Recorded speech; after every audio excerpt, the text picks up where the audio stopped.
জাহাঙ্গীরনগর বিশ্ববিদ্যালয়ের শিক্ষার্থীকে ধর্ষণ চেষ্টার ঘটনায় অভিযুক্তকে গ্রেপ্তার ও প্রক্টরিয়াল বডির পদত্যাগের দাবিতে শিক্ষার্থীরা প্রশাসনিক ভবনে তালা ঝুলিয়ে অবরোধ করেছেন এবং এর আগেও আমরা দেখেছি যে উপাচার্য বক্তব্য দিয়েছেন সাংবাদিকদের কাছে। এই মুহূর্তে আমরা জানবো সেখানে কি অবস্থা। আমাদের প্রতিনিধি কামরুজ্জামান আছেন সেখানে। কামরুজ্জামান, আপনার কাছ থেকে সর্বশেষ পরিস্থিতি জানতে চাচ্ছি, অবরোধ কি এখনো আছে কিনা, কি অবস্থা সেখানে? জাকিয়া, যেমনটি বলছিলেন আপনি, যে আমি কিন্তু রয়েছি একদম যে জাহাঙ্গীরনগর বিশ্ববিদ্যালয় ঠিক প্রশাসন ভবনের সামনেই কিন্তু রয়েছি আমি। ক্যামেরার মাধ্যমে যদি আপনাদের একটু দেখাই, এখন কিন্তু আর আপনি দেখতে পাচ্ছেন অবরোধ কিন্তু এখন নেই, এবং তালাও কিন্তু সেই বন্ধ রাখা তালা কিন্তু খুলে দিয়েছে শিক্ষার্থীরা।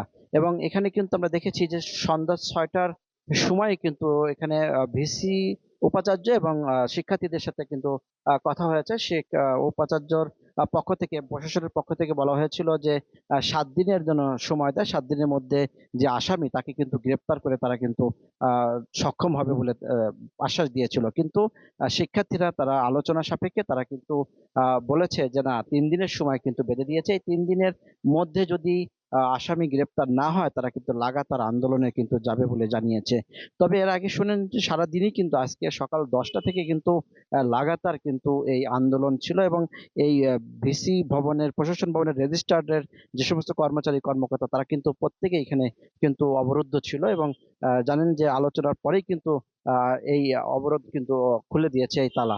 এছাড়াও একটা বিষয় আপনাদেরকে জানিয়ে রাখি যে গেল মঙ্গলবার থেকে কিন্তু রাতে 11টার দিকে যেই শিল্য তারিবার এই ধর্ষণ চেষ্টায় যে আসামি, তাকে কিন্তু এখনো গ্রেপ্তার করতে পারেনি। তবে প্রশাসন বলেছে যে তাদের জন্য প্রশাসনের পক্ষ থেকে কিন্তু পুলিশ, বিজিবি, এছাড়াও র্যাব, এছাড়াও প্রশাসনের পক্ষ থেকে বিভিন্ন ভাবে কিন্তু তারা চেষ্টা করছে যে তারা কিন্তু এই আসামিকে গ্রেপ্তার করতে।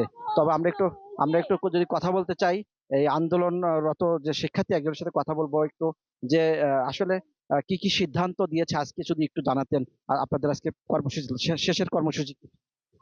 আমাদের অবরুদ্ধ যে কর্মসূচিটা ছিল সেই কর্মসূচিতে আমরা মূলত ভিসি স্যার এসে যেন আমাদের সাথে আলোচনা করেন এবং আমরা যেন অগ্রগতি বিষয়ে জানতে পারি এবং আমাদের দাবি যেগুলো 6 দফা পেশ করা হয়েছিল সেগুলো আমরা ফাইনাল আপডেট জানতে চেয়েছি।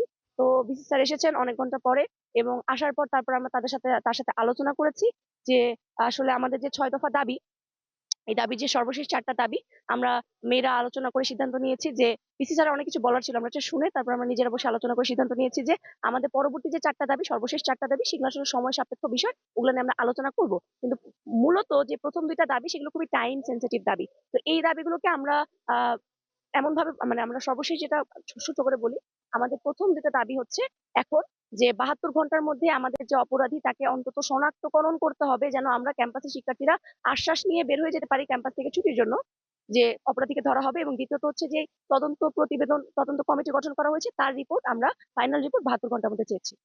যেমনটি শুনছিলেন যে আপনার শিক্ষার্থীদের যে দাবি সেটি কিন্তু শুনছিলেন। তবে এই ছিল আমার কাছে সর্বশেষ জাহাঙ্গীরনগর বিশ্ববিদ্যালয় প্রশাসন ভবনের সামনে থেকে